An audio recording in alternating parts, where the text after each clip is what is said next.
ನಮಸ್ಕಾರ. ಸಂಯುಕ್ತ Karnataka news at 7ಗೆ ಸ್ವಾಗತ. ನಾನು ಪ್ರಕಾಶ್ ಚಳಗೇರಿ. ಬಿಜೆಪಿ ರಾಜ್ಯಾಧ್ಯಕ್ಷ ಸ್ಥಾನದಿಂದ ವಿಜೇಂದ್ರರನ್ನ ತೆಗೆಯಲು ನಾವು ಹೋರಾಡುತ್ತಿರುವುದು ನಿಜ. ಈ ವಿಚಾರದಲ್ಲಿ ಹೈಕಮಾಂಡ್ ತೆಗೆದುಕೊಳ್ಳುವ ನಿರ್ಧಾರಕ್ಕೆ ನಾವು ಬದ್ಧರಾಗಿದ್ದೇವೆ ಎಂದು ರಮೇಶ್ ಜಾರಕಿಹೊಳಿ ಹೇಳಿದ್ದಾರೆ. ಬೆಳಗಾವಿಯಲ್ಲಿ ಮಾಧ್ಯಮಗಳ ಜೊತೆ ಮಾತನಾಡಿದ ಅವರು, ಯಡಿಯೂರಪ್ಪನವರ ಬಗ್ಗೆ ಅಪಾರ ಗೌರವವಿದೆ. ಅವರ ರಾಜ್ಯ ಪ್ರವಾಸಕ್ಕೆ ನಮ್ಮ ಸ್ವಾಗತವಿದೆ.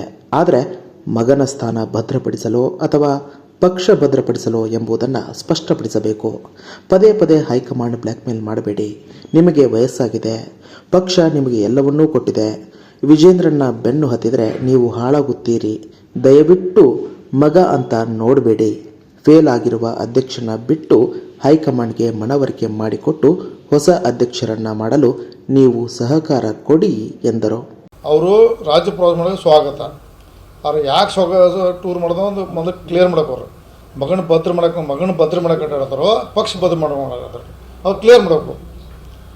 ಪದೇ ಪದೇ ಪ್ರತಿ ಹಂತದಲ್ಲಿ ಹೈಕಮಾಂಡನ್ನು ದಯವಿಟ್ಟು ನಿಮ್ಮ ಬಗ್ಗೆ ಗೌರವ ಇದಲ್ಲ ಯಡಿಯೂರಪ್ಪನವರೇ, ನೀವು ಕೊನೆಯ ಹಂತದಲ್ಲಿ ಬಂದ್ರಿ, ಈಗ ವಯಸ್ಸಾಗಿದೆ, ಇನ್ನು ಪಕ್ಷ ಎಲ್ಲ ಕೊಟ್ಟಿದೆ ನಿಮಗೆ, ಪಕ್ಷನ ಬ್ಲ್ಯಾಕ್ಮೇಲ್ ಮಾಡಬೇಡಿ. ದಯವಿಟ್ಟು ನಿಮ್ಮ ಸಹಿತ ವಿಜೇಂದ್ರ ಬಂದಿದೆ, ನೀವು ಹಾಳಾಕ್ರಿ.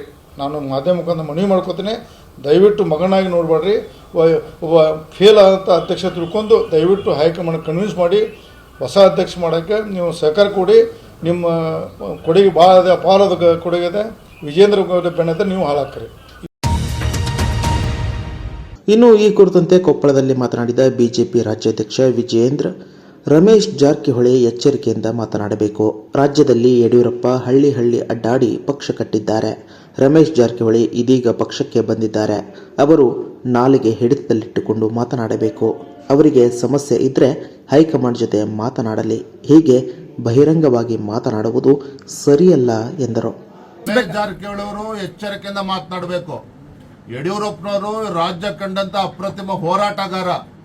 ರಾಜ್ಯದಲ್ಲಿ ಹೊತ್ತು ಕಾಲಿಗೆ ಚಕ್ರವನ್ನ ಕಟ್ಟಿಕೊಂಡು ರಾಜ್ಯಾದ್ಯಂತ ಪ್ರವಾಸ ಮಾಡಿ ಹಳ್ಳಿಗೆ ತಿರುಗಿ ಯಡಿಯೂರಪ್ಪ ಪಕ್ಷ ಸಂಘಟನೆ ಮಾಡಿದ್ದಾರೆ. ಅನಂತಕುಮಾರ್ ಆದಾಗ ಅನೇಕ ಹಿರಿಯರ ಜೊತೆ ಕೈ ಜೋಡಿಸಿದ್ದಾರೆ. ರಮೇಶ್ ಜಾರಕಿಹೊಳಿ ಅವರು ಇತ್ತೀಚೆಗೆ ಪಕ್ಷಕ್ಕೆ ಬಂದಿರತಕ್ಕಂಥವ್ರು. ಯಡಿಯೂರಪ್ಪನವ್ರ ಬಗ್ಗೆ ಮಾತಾಡಬೇಕಾದ್ರೂ ನಾಲ್ಗೆ ಬಿಗಿ ಹಿಡಿದು ಮಾತನಾಡಬೇಕು. ಯಡಿಯೂರಪ್ಪನವ್ರ ಬಗ್ಗೆ ಮಾತಾಡಬೇಕಾದ್ರೆ ಬಿಗಿ ಹಿಡಿದು ಮಾತನಾಡಬೇಕು.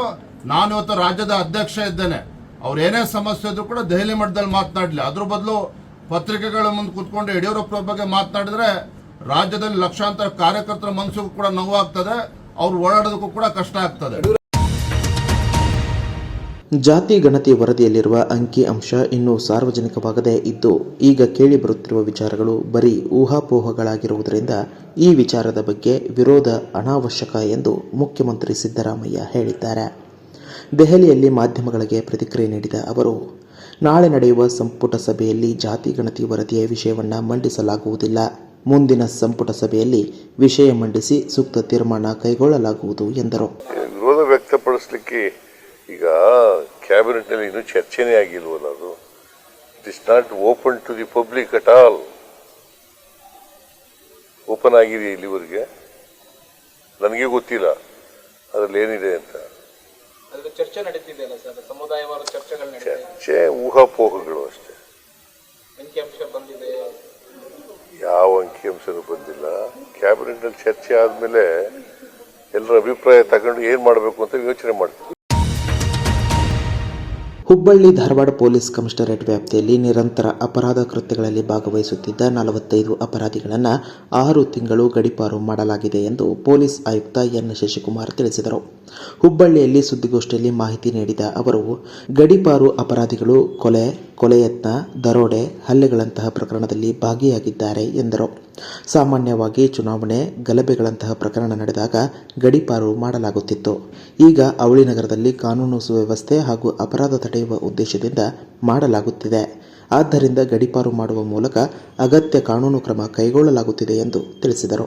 ಗಡೀಪಾರು ಮಾಡಲಿಕ್ಕೆ ಒಂದು ಪ್ರಕ್ರಿಯೆಯನ್ನ ಫಾಲೋ ಮಾಡಬೇಕು. ಆ ಪ್ರಕ್ರಿಯೆಗೆ ಎಲಿಜಿಬಲ್ ಆಗಬೇಕು. ಅದನ್ನೇ ನಾನು ಹೇಳಿದ್ದು. ನಮ್ಮಲ್ಲಿ ಕೆಲವು ಇನ್ನೂ ಬೇರೆ ವ್ಯಕ್ತಿಗಳಿದ್ದಾರೆ. 21ರಲ್ಲಿ ಒಂದು ಮೇಜರ್ ಮರ್ಡರ್ ಅಲ್ಲಿ ಇನ್ವಾಲ್ವ್ ಆಗಿರೋ ಒಬ್ಬ ವ್ಯಕ್ತಿ ಇದ್ದ. ಆಮೇಲೆ ಇನಿಷಿಯೇಟ್ ಮಾಡ್ಲಿಕ್ಕೆ ನಮಗೆ ಇಮಿಡಿಯೇಟ್ ಕಾಸ್ ಆಫ್ ಆಕ್ಷನ್ ಇಲ್ಲ.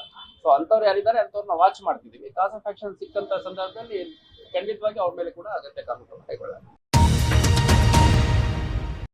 ಪ್ರಧಾನಿ ನರೇಂದ್ರ ಮೋದಿ ಇಂದು ಮುಂಬೈನ ನೌಕಾಪಡೆಯ ಹಡಗುಕಟ್ಟೆಯಲ್ಲಿ ಅತ್ಯಾಧುನಿಕ 2 ಸಮರ ನೌಕೆಗಳು ಹಾಗೂ 1 ಜಲಾಂತರ್ಗಾಮಿಯನ್ನು ದೇಶಕ್ಕೆ ಸಮರ್ಪಿಸಿದರು. ಇದೇ ಮೊದಲ ಬಾರಿಗೆ 3 ಸಮರ ನೌಕೆಗಳಾದ ಐಎನ್ಎಸ್ ಸೂರತ್, ಐಎನ್ಎಸ್ ನೀಲಗಿರಿ ಮತ್ತು ಐಎನ್ಎಸ್ ವಾಗ್ಶೀರ್ಗಳನ್ನು ಏಕಕಾಲದಲ್ಲಿ ನೌಕಾಪಡೆಗೆ ಸೇರ್ಪಡೆಗೊಳಿಸಲಾಗಿದೆ.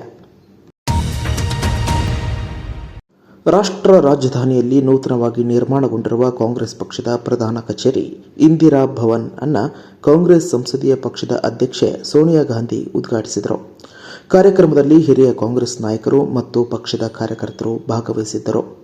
ಕಾಂಗ್ರೆಸ್ ಅಧ್ಯಕ್ಷ ಮಲ್ಲಿಕಾರ್ಜುನ್ ಖರ್ಗೆ ನೂತನ ಕೇಂದ್ರ ಕಚೇರಿಯಲ್ಲಿ ಧ್ವಜಾರೋಹಣ ನೆರವೇರಿಸಿದರು. ಕರ್ನಾಟಕದ ಸಿಎಂ ಸಿದ್ದರಾಮಯ್ಯ ಸಹ ಈ ಕಾರ್ಯಕ್ರಮದಲ್ಲಿ ಪಾಲ್ಗೊಂಡಿದ್ದರು. ಮಾಜಿ ಪ್ರಧಾನಿ ಇಂದಿರಾ ಗಾಂಧಿ ಅವರ ಗೌರವಾರ್ಥ ಇಂದಿರಾ ಭವನ್ ಎಂದು ಹೆಸರಿಸಲಾದ ಪ್ರಧಾನ ಕಚೇರಿ 15 ವರ್ಷಗಳಿಂದ ನಿರ್ಮಾಣ ಹಂತದಲ್ಲಿತ್ತು. ಇನ್ನು ಇಂದಿರಾ ಭವನ್ ಉದ್ಘಾಟನಾ ಕಾರ್ಯಕ್ರಮಕ್ಕೆ ಹೋಗಿದ್ದ ಕಾಂಗ್ರೆಸ್ ಸಚಿವ ಭೈರತಿ ಸುರೇಶ್ ಅವರಿಗೆ ಪ್ರವೇಶ ನಿರ್ಬಂಧಿಸಿದ ಘಟನೆ ನಡೆದಿದೆ.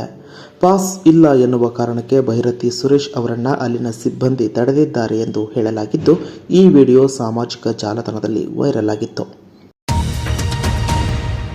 ಗುಜರಾತ್ನ ರಾಜ್ಕೋಟ್ನಲ್ಲಿ ನಡೆಯುತ್ತಿರುವ ಕ್ರಿಕೆಟ್ ಪಂದ್ಯದಲ್ಲಿ ಭಾರತೀಯ ಮಹಿಳಾ ತಂಡ ಮತ್ತು ಐರ್ಲೆಂಡ್ ಮಹಿಳಾ ತಂಡಗಳು ಮುಖಾಮುಖಿಯಾಗಿವೆ. ಟಾಸ್ ಗೆದ್ದ ಭಾರತ ತಂಡ ಬ್ಯಾಟಿಂಗ್ ಆಯ್ಕೆ ಮಾಡಿಕೊಂಡಿದ್ದು, ಸ್ಮೃತಿ ಮಂದಾನ 80 ಎಸೆತಗಳಲ್ಲಿ 12 ಬೌಂಡರಿ ಹಾಗೂ 7 ಸಿಕ್ಸರ್ಗಳ ಸಹಿತ 135 ರನ್ ಬಾರಿಸುವುದರೊಂದಿಗೆ ಏಕದಿನ ಕ್ರಿಕೆಟ್ನಲ್ಲಿ ಅತಿ ವೇಗದ ಶತಕ ಸಿಡಿಸಿದ ದಾಖಲೆ ನಿರ್ಮಿಸಿದರು. ಕೊನೆಯ ಹಂತದವರೆಗೂ ಬ್ಯಾಟಿಂಗ್ ಮಾಡಿದ ಪ್ರತಿಕಾ ರಾವಲ್ 129 ಎಸೆತಗಳಲ್ಲಿ 20 ಬೌಂಡರಿ ಹಾಗೂ 1 ಸಿಕ್ಸರ್ ನೆರವಿನಿಂದ 154 ರನ್ ಸಿಡಿಸಿ ಔಟ್ ಆದರು. ಭಾರತ ತಂಡ 50 ಓವರ್ಗಳಲ್ಲಿ 5 ವಿಕೆಟ್ ನಷ್ಟಕ್ಕೆ 435 ರನ್ ಗಳಿಸಿದರೆ, ಐರ್ಲೆಂಡ್ ತಂಡ 31 ಓವರ್ಗಳಲ್ಲಿ ಕೇವಲ 131 ರನ್ ಗಳಿಸಿ ತನ್ನ ಎಲ್ಲ ವಿಕೆಟ್ ಕಳೆದುಕೊಂಡು ಸೋಲೊಪ್ಪಿಕೊಂಡಿತು. ಕನ್ನಡ ಚಿತ್ರರಂಗದ ಹಿರಿಯ ನಟ ಸರಿಗಮ ವಿಜಿ ನಿಧನರಾಗಿದ್ದಾರೆ. ಕಳೆದ ಕೆಲವು ದಿನಗಳಿಂದ ನಟ ಸರಿಗಮ ವಿಜಿ ಆರೋಗ್ಯದಲ್ಲಿ ಏರುಪೇರು ಉಂಟಾದ ಹಿನ್ನೆಲೆಯಲ್ಲಿ ಯಶವಂತಪುರದ ಬಳಿಯ ಮಣಿಪಾಲ್ ಆಸ್ಪತ್ರೆಯಲ್ಲಿ ಚಿಕಿತ್ಸೆ ಪಡೆಯುತ್ತಿದ್ದರು. ಆದರೆ ಚಿಕಿತ್ಸೆ ಫಲಕಾರಿಯಾಗದೆ ಇಂದು ಕೊನೆಯುಸಿರೆಳೆದಿದ್ದಾರೆ. ಅವರಿಗೆ 76 ವರ್ಷ ವಯಸ್ಸಾಗಿತ್ತು. ಮಹಾಲಕ್ಷ್ಮೀಪುರಂನಲ್ಲಿರುವ ವಿಜಯ್ ನಿವಾಸದಲ್ಲಿ ನಾಳೆ ಮುಂಜಾನೆ 10 ಗಂಟೆಯವರೆಗೂ ಅಂತಿಮ ದರ್ಶನಕ್ಕೆ ಅವಕಾಶ ಕಲ್ಪಿಸಲಾಗಿದ್ದು, ಬಳಿಕ ಚಾಮರಾಜಪೇಟೆ ಸ್ಮಶಾನದಲ್ಲಿ ಅಂತ್ಯಕ್ರಿಯೆ ನಡೆಯಲಿದೆ. ಇನ್ನಷ್ಟು ಬರವಣಿಗೆಗಳು, ವಿಶೇಷ ಲೇಖನಗಳು ನಿಮಗಾಗಿ ಕಾಯ್ತಾ ಇರ್ತವೆ. ಓದ್ತಿರಲ್ವಾ?